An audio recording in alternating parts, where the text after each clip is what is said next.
Hi everyone, welcome back to another episode from Apps Tech Academy. Today in this video, we will be learning how to add favorites in Foodpanda. To add favorites in the Foodpanda app, open the application first and make sure that you're logged in. From the homepage of Foodpanda, search or browse for a restaurant that you would like to order from, or you can also go ahead and browse from the homepage, find the food item you'd like to mark as a favorite.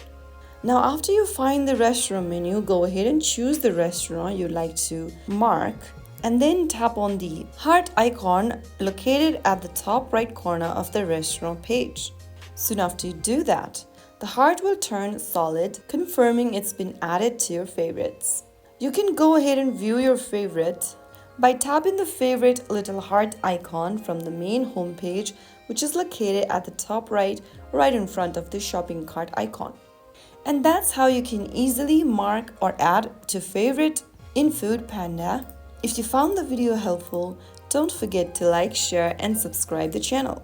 I'll see you in the next episode. Thank you for watching.